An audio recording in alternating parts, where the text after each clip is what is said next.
Mari kita berdoa untuk mempersiapkan hati menerima firman Tuhan. Bapa di dalam surga, kami berterima kasih. Engkau berkata manusia hidup bukan hanya bersandarkan roti saja, tapi bersandarkan setiap kalimat yang keluar dari mulut Tuhan. Pada malam yang mulia ini, malam yang bahagia ini, kami telah dipimpin Tuhan masuk ke dalam ladang di dalam tempat pertemuan ini karena cinta kasih ajaib dari surga. Kami berterima kasih Tuhan telah memberikan kami udara yang begitu cerah dan memberikan kami hati yang begitu rindu sehingga kami mengetahui kami memerlukan firman Tuhan. Itulah sebab di dalam malam ini demi nama Yesus Kristus kami bersehati mengusir setan dan segala anasir jahat keluar dari ruangan ini. Dan kami berdoa kiranya Roh-Mu bekerja mentenangkan hati kami, memberikan keausan kepada kami. Engkau berkata barang siapa yang aus dan lapar akan kebenaran pasti dipenuhi oleh Tuhan sendiri. Itu sebab Engkau sendiri memberi kekuatan kepada kami sehingga kami mengkonsentrasikan pikiran dan hati kami untuk menerima firman Tuhan yang hidup dan yang menghidupkan. Firman Tuhan yang suci dan yang kuduskan. Firman Tuhan yang benar dan membawa kami kembali kepada jalan yang benar. Firman Tuhan yang bersih, yang kekal dan memberikan kami pengharapan yang suci. Dengar doa kami Tuhan. Bagilah hamba-Mu yang hina dina ini sehingga bukan bersandarkan kekuatan dia sendiri, melainkan bersandarkan Roh-Mu yang menguatkan manusia.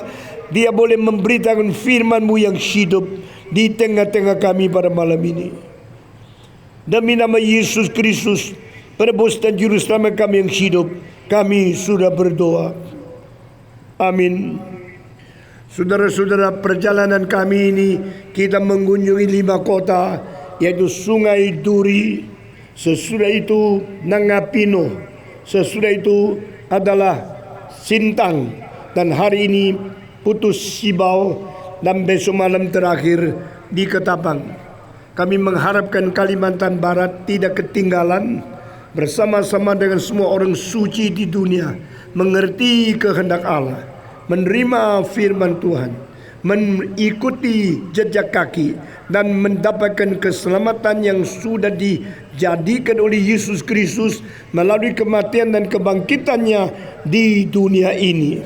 Dan kita berdoa supaya malam ini Tuhan menguatkan gerejanya, Tuhan membuka mata rohani orang Kristen anaknya, dan Tuhan menunjukkan jalan yang kekal kepada kita, sehingga kita tidak lagi hidup sembarangan seperti mereka yang tidak mengenal Tuhan. Saudara-saudara, tema kali ini adalah kehormatan manusia, kejatuhan manusia, dan keselamatan manusia. The dignity, the fall, and the salvation of man. Saudara-saudara, mengapa 3 tema yang besar ini dijadikan satu tema? Karena setiap kota cuma satu kebaktian saja. Saya tidak ada waktu yang banyak. Padahal setiap tema, kehormatan manusia, kejatuhan manusia, dan penebusan manusia, masing-masing saya boleh berkhotbah 1 bulan. Tapi kita tidak mempunyai waktu yang cukup. Kita akan kompres dan memasukkan ke dalam bahan yang sangat terbatas di dalam 1 malam ini. Tetapi saya berdoa supaya Tuhan mencelikkan mata rohani kami, sehingga kita semua bisa mendengar dengan jelas makna sedalamnya daripada tema yang begitu penting ini.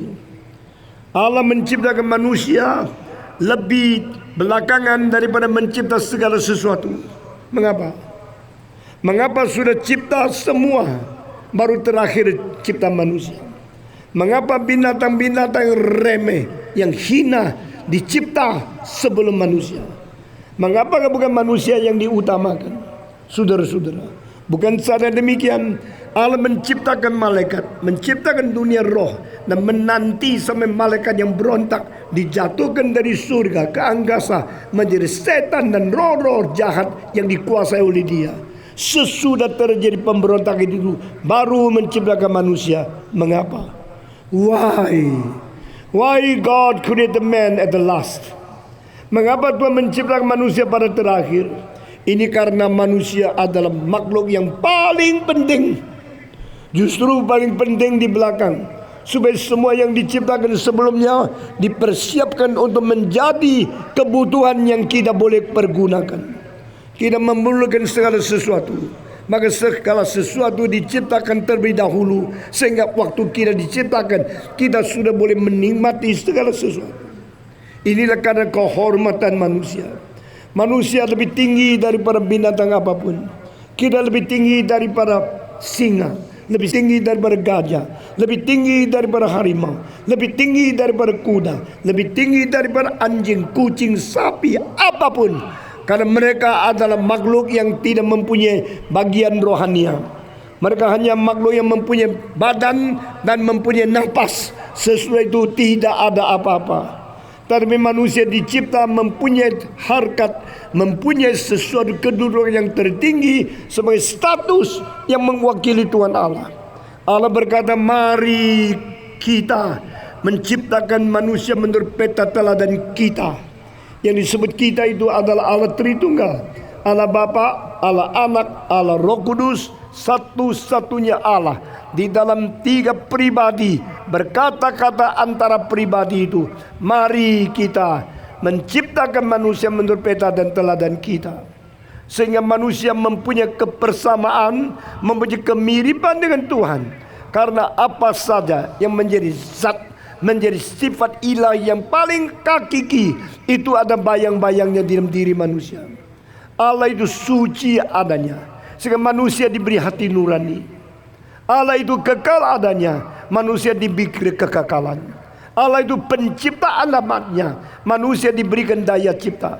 Allah itu adil adanya, manusia diberikan sifat hukum.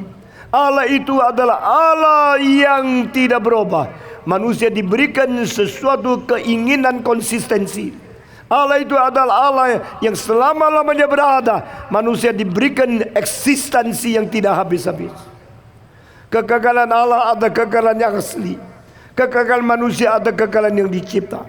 Sehingga perbedaan manusia dengan Allah pada diri sendiri adalah kekekalan yang berabadi, tidak ada permulaan dan tidak ada akhir. Sedangkan manusia yang dicipta diberikan kekekalan, adalah kekekalan yang ada permulaan karena dicipta dan tidak ada akhirnya. Itu sebab sejak engkau lahir, engkau tidak pernah menjadi tidak ada. Semenjak engkau dicipta, engkau diberikan keberadaan yang bersinambung terus menerus sampai selama-lamanya. Manusia mempunyai hidup yang berkeberadaan yang tidak berhenti-henti. Ini serius. Itu sebab engkau tidak bisa melarikan diri daripada harus bertanggung jawab dengan segala sesuatu yang kau kerjakan. Begitu hormat adanya manusia, begitu mulia adanya manusia. Itu sebab di dalam Mazmur pasal 8 dikatakan Allah menciptakan manusia dan memakotai manusia dengan kehormatan dan kemuliaan. Kehormatan berarti nilai dan tingkatan nilai yang kita kenal sudah diberikan kepada kita. Kita mengetahui ini lebih berharga dari ini, ini lebih berharga dari ini. Harga yang tertinggi adalah Tuhan, maka kita menyembah Dia. Selain Tuhan tidak boleh kita menyembah, karena harga selain Tuhan itu tidak setinggi harga Tuhan. Sehingga kita boleh menghormati, kita menghargai, kita appreciate, kita menyenangi, kita menikmati. Tetapi kita tidak boleh menyembah yang bukan Allah. Hanya Allah yang kita sembah. Adakah binatang yang bisa berdoa? Tidak ada. Adakah binatang yang bisa memuji Tuhan? Tidak ada. Adakah binatang yang bisa berlutut memberikan kemuliaan, kehormatan dan bertuan di dalam persembahan? Tidak ada. Karena mereka binatang. Mereka tidak ada kehormatan seperti ini. Manusia mempunyai kehormatan, mana manusia bisa menyatakan kehormatan, memberikan persembahan kepada nilai yang tertinggi di dalam alam semesta, yaitu Tuhan Allah sendiri. Manusia bukan saja mempunyai kehormatan, manusia juga mempunyai kemuliaan. Setiap kali kita membicarakan tentang kemuliaan, kita mempunyai satu sangkut paut konsep ada sesuatu cahaya yang menyala, satu cahaya menerangi, yang mencerah, sedang bagi inisiatif keluar dari diri yang bercahaya itu untuk menyinari yang lain. Kenapa kita pakai cincin emas waktu nikah? Karena cincin emas menyala, cincin emas refleksikan sesuatu cahaya yang begitu indah. Mengapa kita pakai berlian? Karena berlian mempunyai kondensasi yang paling besar, sehingga dia bisa refleksikan cahaya paling jernih. Saudara-saudara, emas, perak, dan segala sesuatu yang bernilai mahal merefleksikan cahaya. Ini menjadikan kita mengetahui ini yang adalah yang mulia.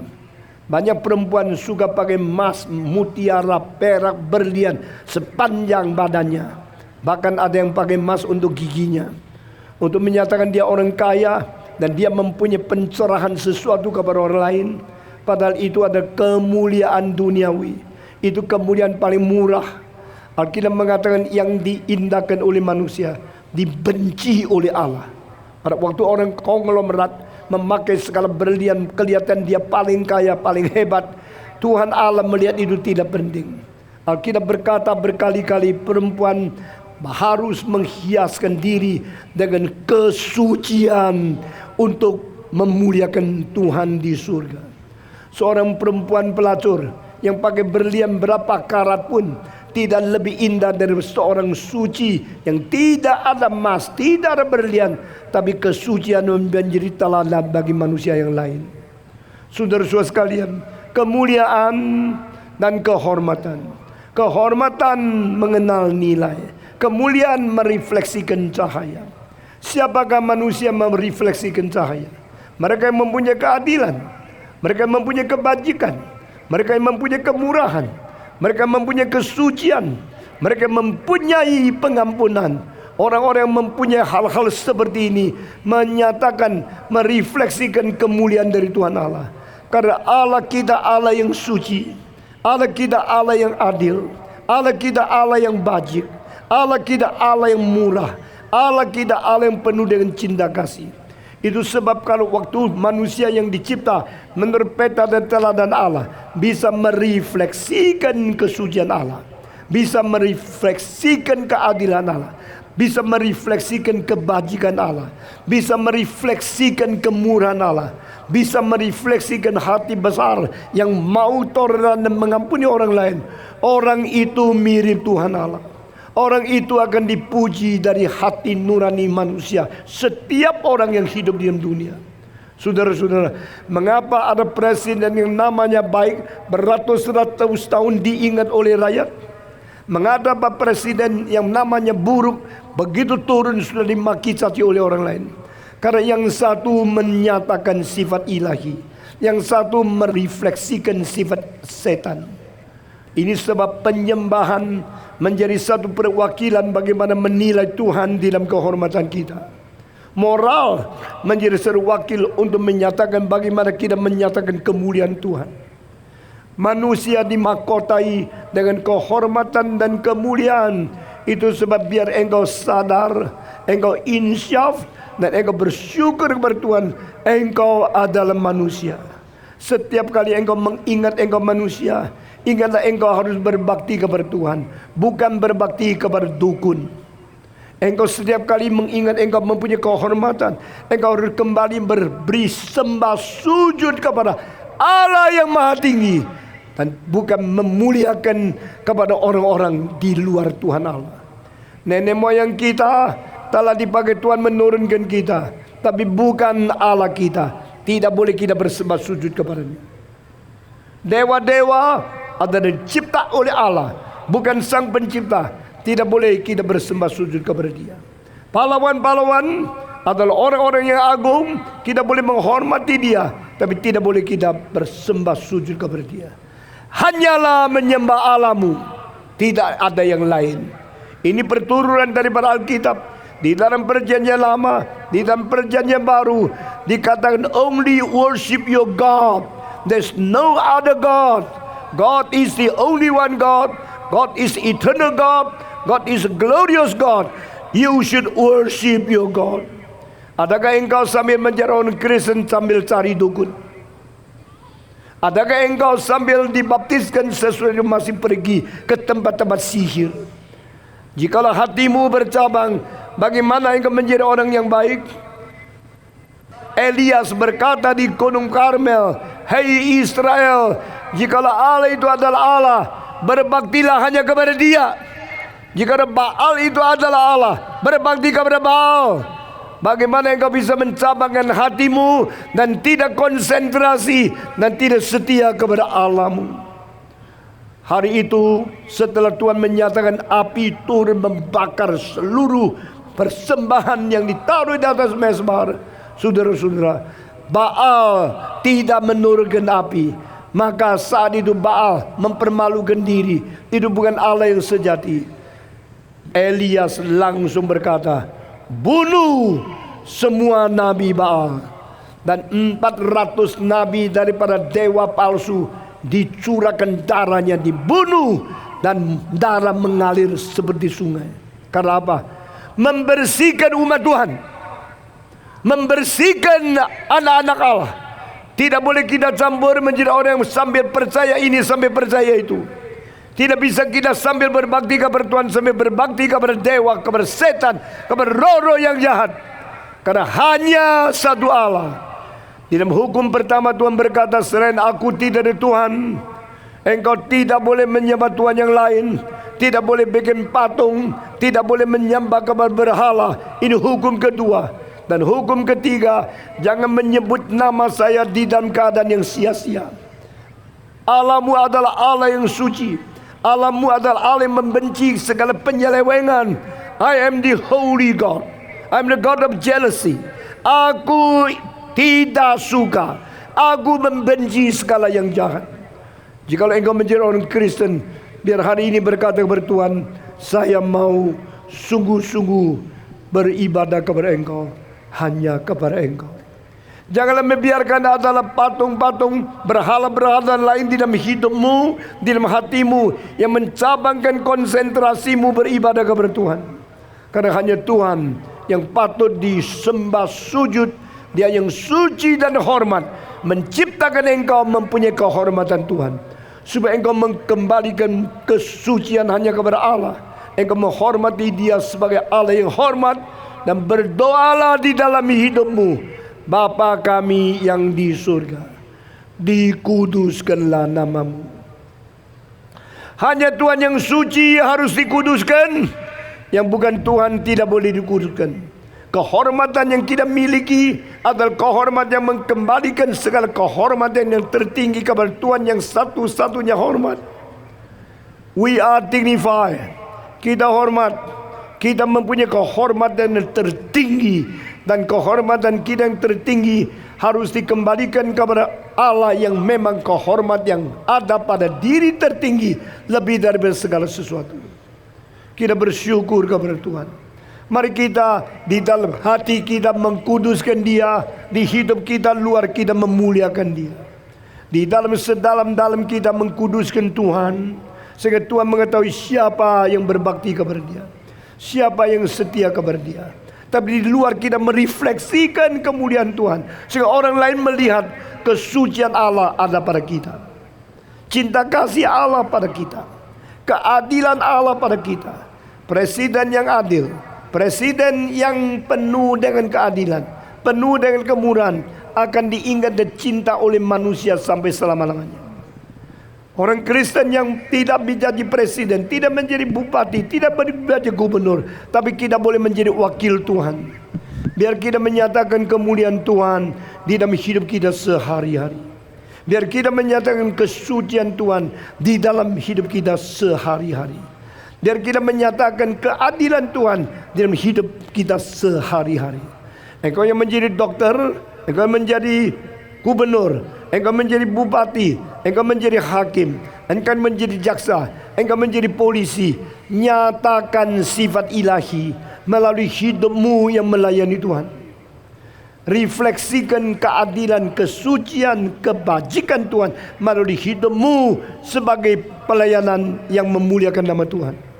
Sehingga manusia melihat engkau berada, mereka melihat Tuhan berada. Manusia melihat engkau beradil, melihat Allahmu adalah Allah yang melakukan keadilan.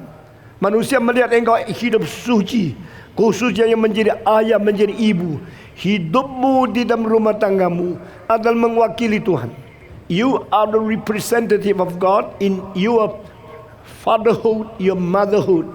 You are the representative of God in your school as a good teacher. Sebagai guru menyatakan kemuliaan Tuhan, sebagai bapa menyatakan keadilan Tuhan, sebagai pemimpin masyarakat menyatakan keindahan dari Tuhan. Itu namanya memuliakan Tuhan.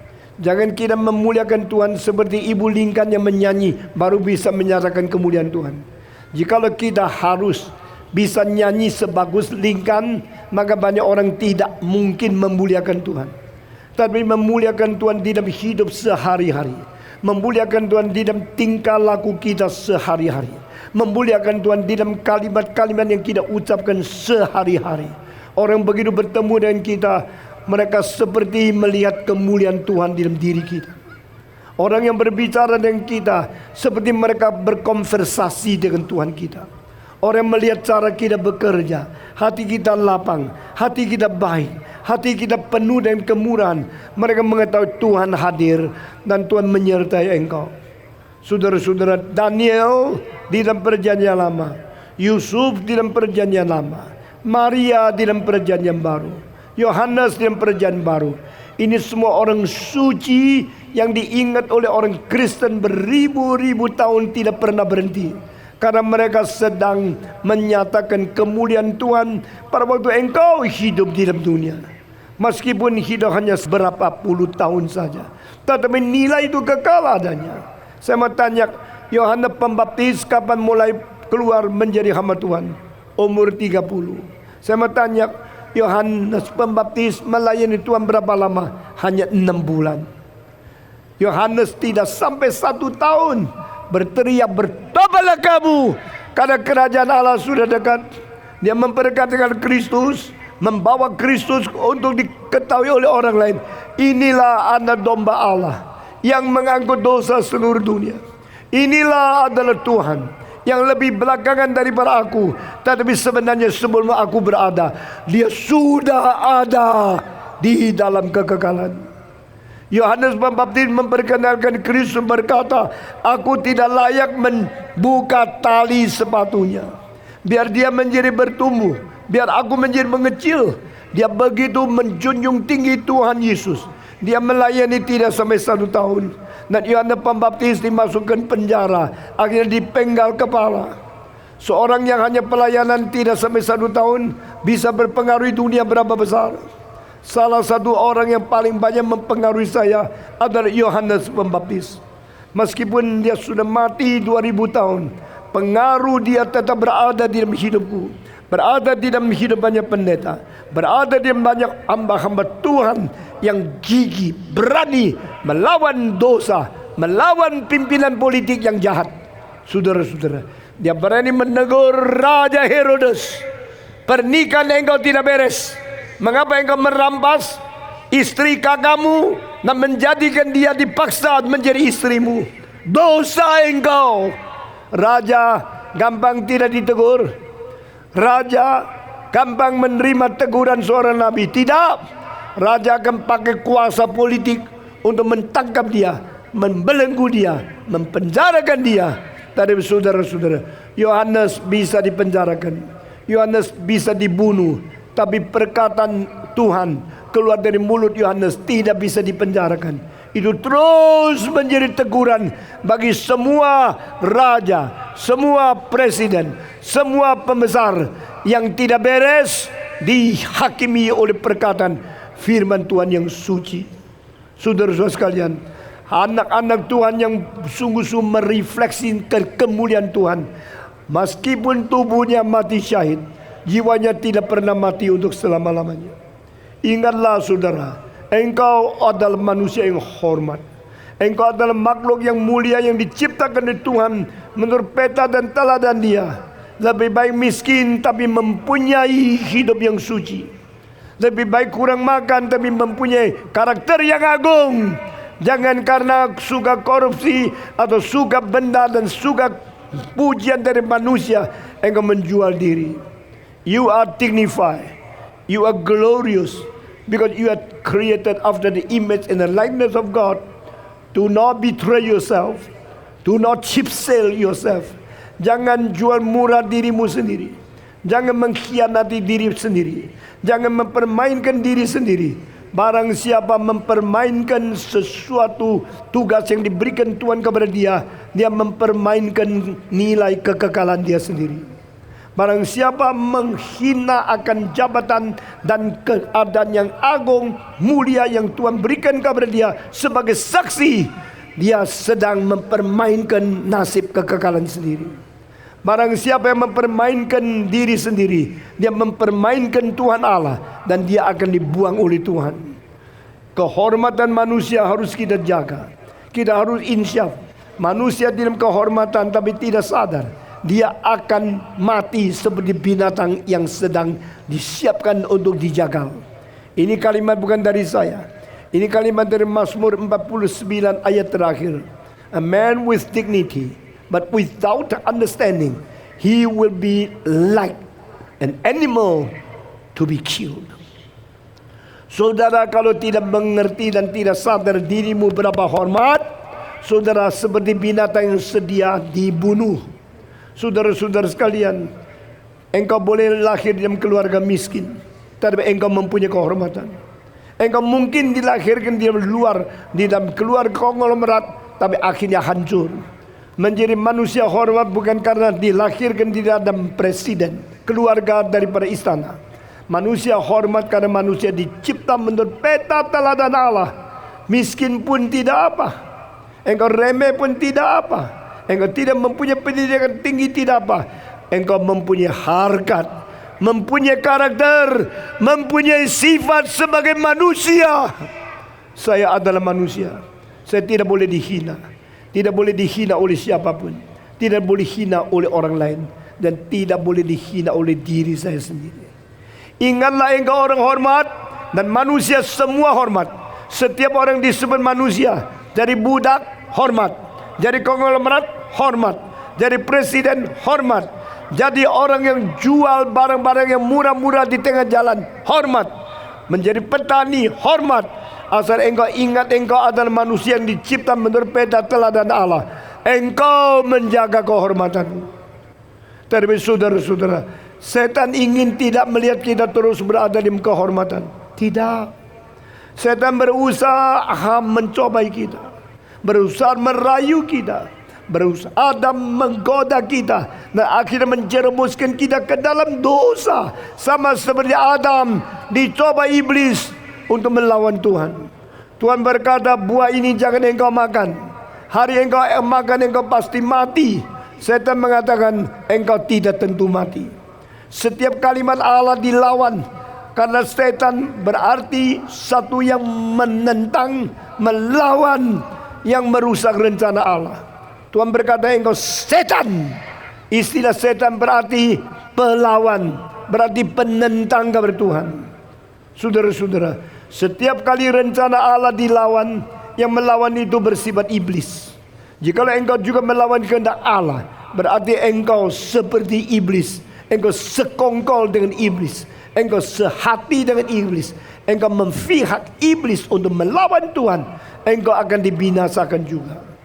Mari kita menjadi anak yang taat, anak yang sungguh-sungguh menyerahkan diri di hadapan Tuhan, mengikuti kehendak Tuhan, mematuhi perintah Tuhan, menjalankan perintah Tuhan, mentaati pimpinan Roh Kudus yang adalah Tuhan di dalam hidup kita.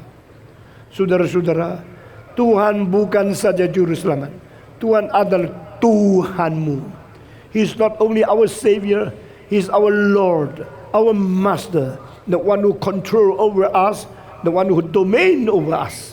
Allah adalah Allah yang menjadi Tuhan, yang memiliki, yang menguasai, yang mempunyai hak di atas segala hakmu. Itu namanya Tuhan. Saudara-saudara sekalian, jangan kita menerima segala usutan, segala hasutan, segala godaan, segala cobaan dari iblis, karena itu menjatuhkan kita. Waktu manusia dicipta di tengah-tengah Allah dan iblis, Allah akan menguji kita, dan iblis akan menjatuhkan kita.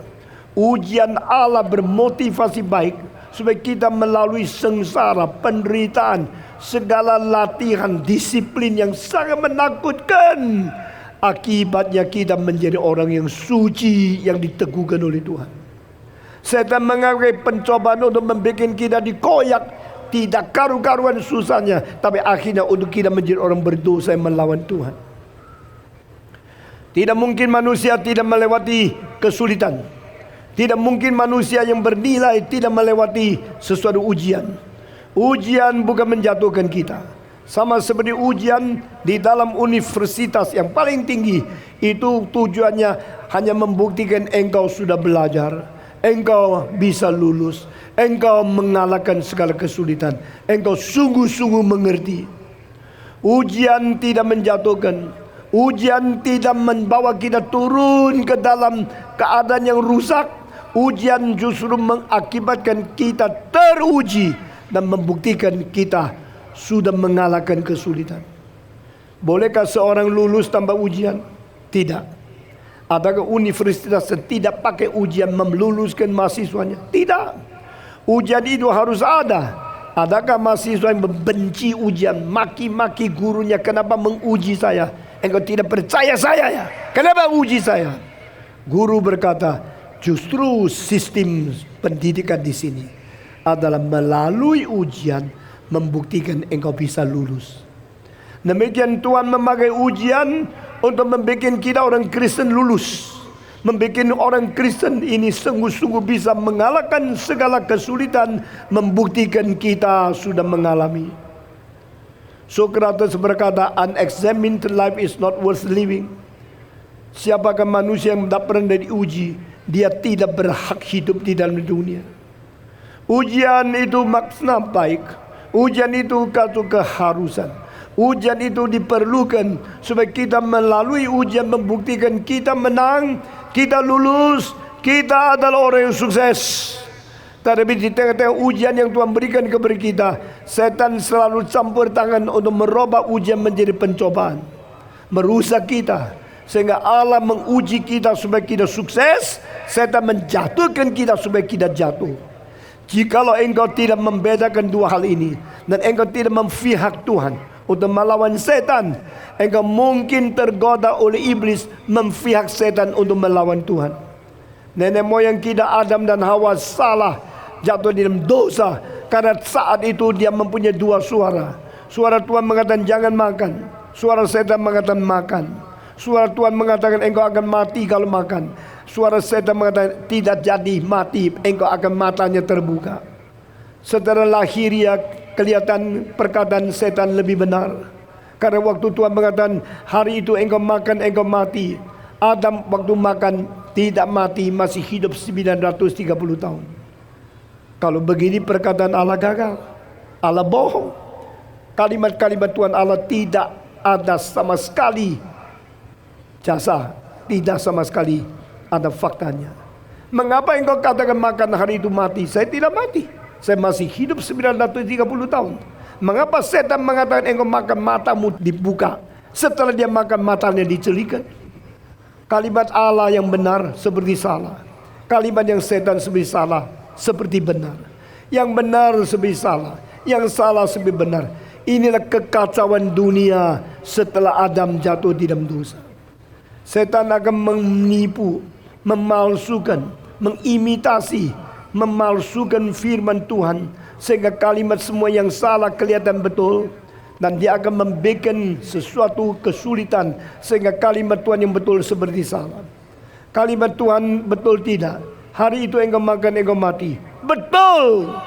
Apa Adam mati? Tidak. Kalau Adam tidak mati, mengapakan kalimat Tuhan itu betul? Hari itu Adam makan, hari itu mati rohaninya. Tetapi manusia tidak penting rohani. Apa itu rohani? Saya tidak lihat. Apa itu berkat? Materi. Itu seperti setan menipu engkau, hanya pentingkan yang kelihatan dan tidak pentingkan yang tidak kelihatan. Berapa orang kesuksesan, kekayaan di dunia begitu besar, tapi rohaninya, moralnya menjadi miskin. Saudara-saudara, jika engkau melihat banyak jenderal yang kaya sekali, jangan lupa mereka menjadi kaya karena korupsi, dan mereka kekayaan itu adalah bukti mereka berdosa. Kekayaan-kekayaan yang tidak senonoh adalah saksi tentang dosamu. Kekayaan-kekayaan yang tidak seharusnya berada padamu, itu membuktikan engkau sudah sekongkol dengan iblis. Saudara-saudara sekalian, jangan bodoh. Engkau memperoleh seluruh dunia, engkau kira engkau mendapat. Tuhan Yesus berkata, barang siapa memperoleh seluruh dunia tapi kehilangan nyawa, apa gunanya? Adakah orang-orang korupsi mendapatkan uang sebanyak mungkin, membawa uangnya masuk ke dalam kuburan? Tidak ada satu rupiah. Adakah orang mempunyai tanah berapa ratus hektar, waktu dia mati dia memiliki ratusan hektar? Tidak, hanya memiliki 1 meter kali 2 meter untuk petinya saja. Jangan bodoh, jangan ditipu oleh setan. Di dalam dunia ini, yang benar seperti tidak benar, yang tidak benar seperti benar, yang peroleh seperti rugi, yang rugi seperti peroleh. Ini semua putar balik mata melihat yang tidak benar, sehingga kalimat dari Tuhan kelihatan salah. Tuhan mengatakan hari itu engkau makan engkau pasti mati. Adam tidak mati. Setan bilang hari itu engkau makan engkau celik mata. Betul celik. Tetapi setelah Adam dan Hawa celik matanya, apa yang mereka melihat? Mereka melihat Allah? Tidak. Mereka melihat setan? Juga tidak.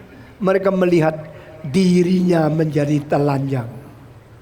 Saudara-saudara, tipu muslihat setan begitu hebat, begitu berpengalaman. Setan telah menipu umat manusia lebih daripada ribuan tahun semenjak Adam sampai sekarang.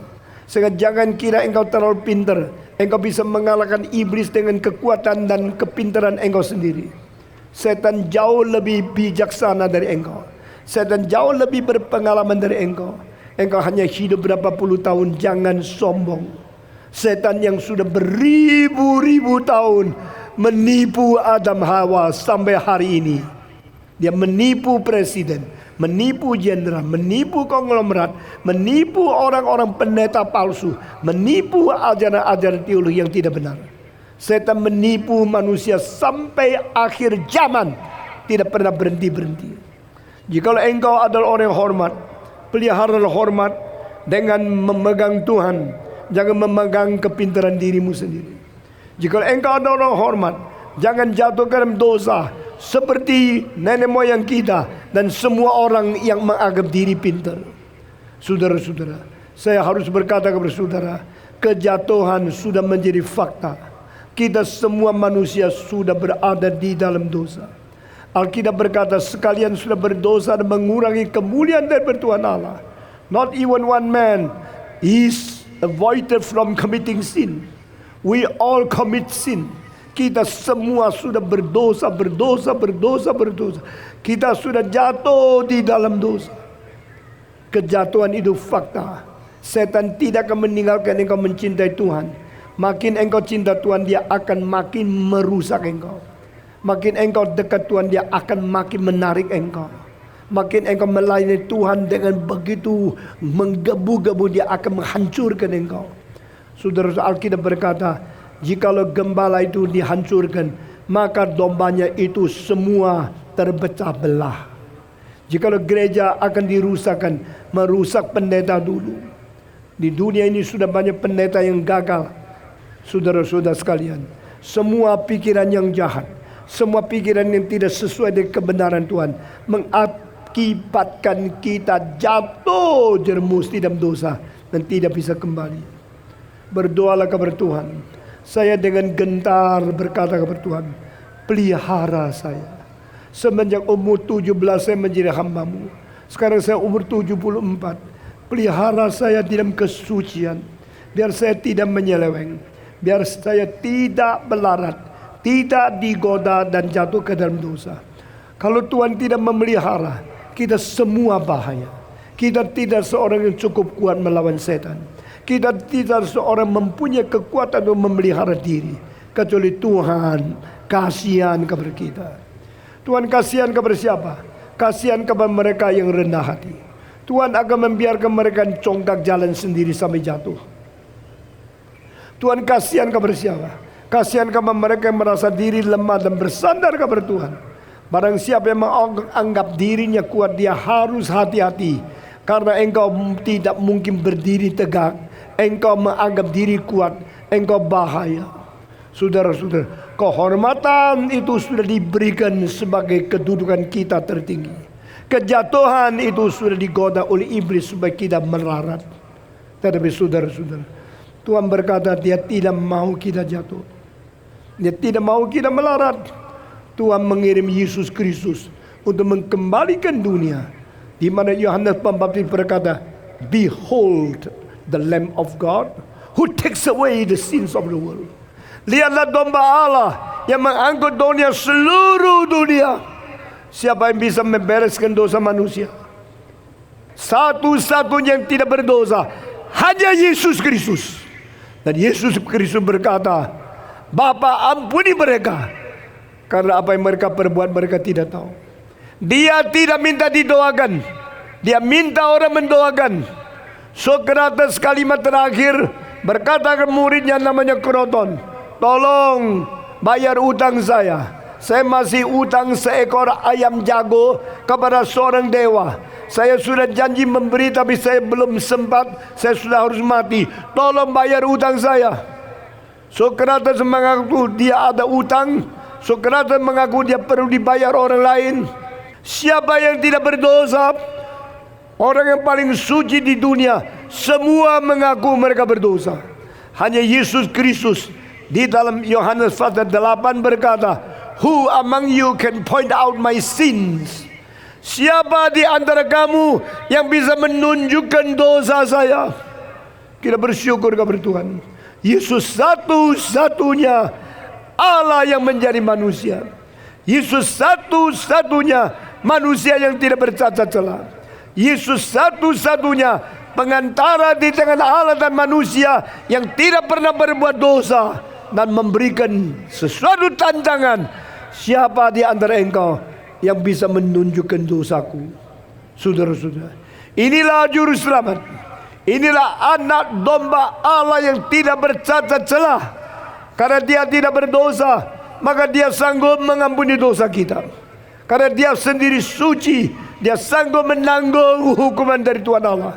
Karena dia tidak bercacat celah, dia boleh menjadi penebus. Jika Yesus sendiri berdosa, dia harus membereskan dosa dia. Bagaimana mempunyai kekuatan membereskan dosa engkau dan saya?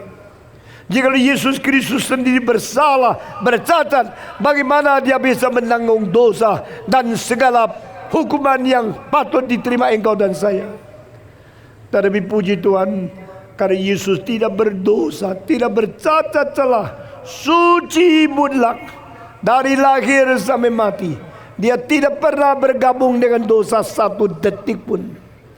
Pada waktu Yesus dilahirkan, Jibril mendapatkan mandat dari Allah, bernubuat dan berkata kepada Maria, yang kau lahirkan akan disebut Sang Kudus, anak Allah di tempat yang maha tinggi.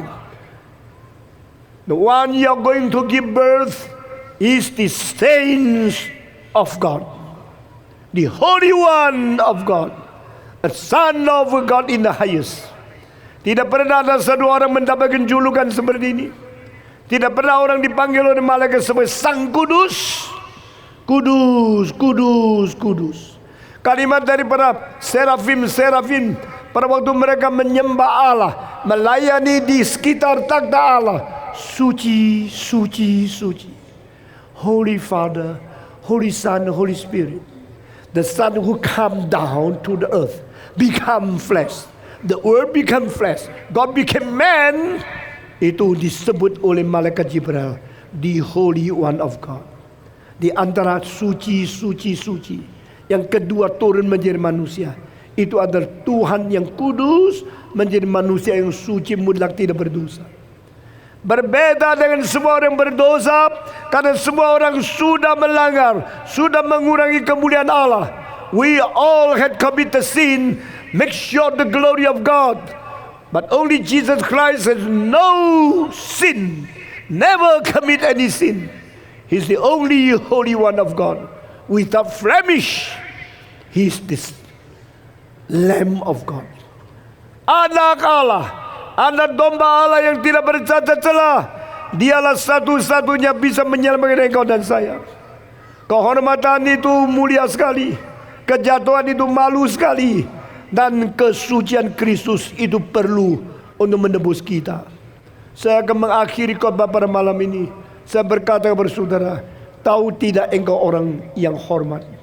Tahu tidak engkau adalah orang yang mulia? Tetapi juga ketahuilah olehmu, engkau sudah jerumus ke dalam dosa. Engkau sudah sekongkol dengan setan. Engkau sudah menjual dirimu.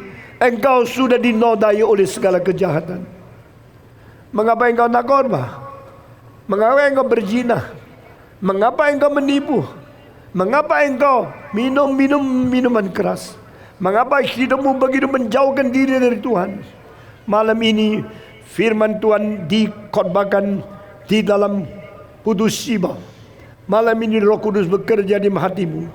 Malam ini sinar cahaya Injil menerangi hidupmu, dan perintah Tuhan berkata, bertobatlah kamu, kembali kepadaku, menjadi orang Kristen yang sungguh-sungguh bersih, mencintai Tuhan, dan ikut Yesus Kristus sampai Dia datang kembali. Maukah saudara? Jawab saya, maukah saudara? Engkau mengikut Tuhan sungguh-sungguh, bertobat, jadikan Kristus juru selamatmu seumur hidup sampai engkau bertemu dengan Dia dan sampai selama-lamanya. Saya akan segera menutup kebaktian ini. Setiap kalimat khotbah sudah disampaikan, dan saya akan berhenti firman Tuhan pada malam ini. Biar malam yang mulia, malam yang begitu suci, malam yang begitu indah, malam yang begitu banyak anugerah Tuhan melalui firman yang kudus, setelah dikhotbahkan ke dalam telingamu, menjadi malam yang engkau ingat untuk selama-lamanya. Jangan memurtadi Tuhan. Jangan membuang Tuhan. Dia tidak meninggalkan engkau. Dia tidak membuang engkau. Karena dia mengutus Kristus untuk menyelamatkan engkau. Mari kita sekali lagi berkata kepada Tuhan, saya mau mengikut Kristus untuk selama-lamanya. Sekarang saya stop khotbah di sini. Barang siapa di Putus Sibau, engkau berkata, hari ini juga saya berjanji kembali mengikut Yesus selama-lamanya. Mulai hari ini saya akan menjadi anak Tuhan yang setia sampai berjumpa Dia di surga. Engkau yang mau beriman seperti ini, menjadi orang Kristen yang taat kepada Tuhan seumur hidup, yang mau sekarang ambil keputusan. Barang siapa hari ini mau bertobat dan sungguh-sungguh mengikut Tuhan seumur hidup, sekarang berdiri di hadapan Tuhan. Kita berjanji dengan Tuhan.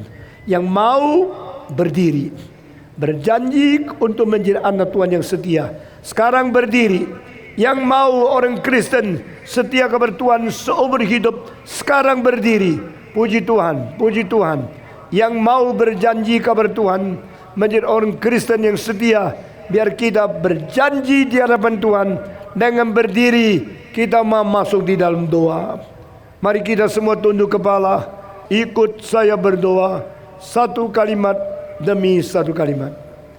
Bapa di dalam surga, saya berterima kasih Engkau yang mulia dan suci telah menciptakan saya di dalam kehormatan, di dalam kemuliaan.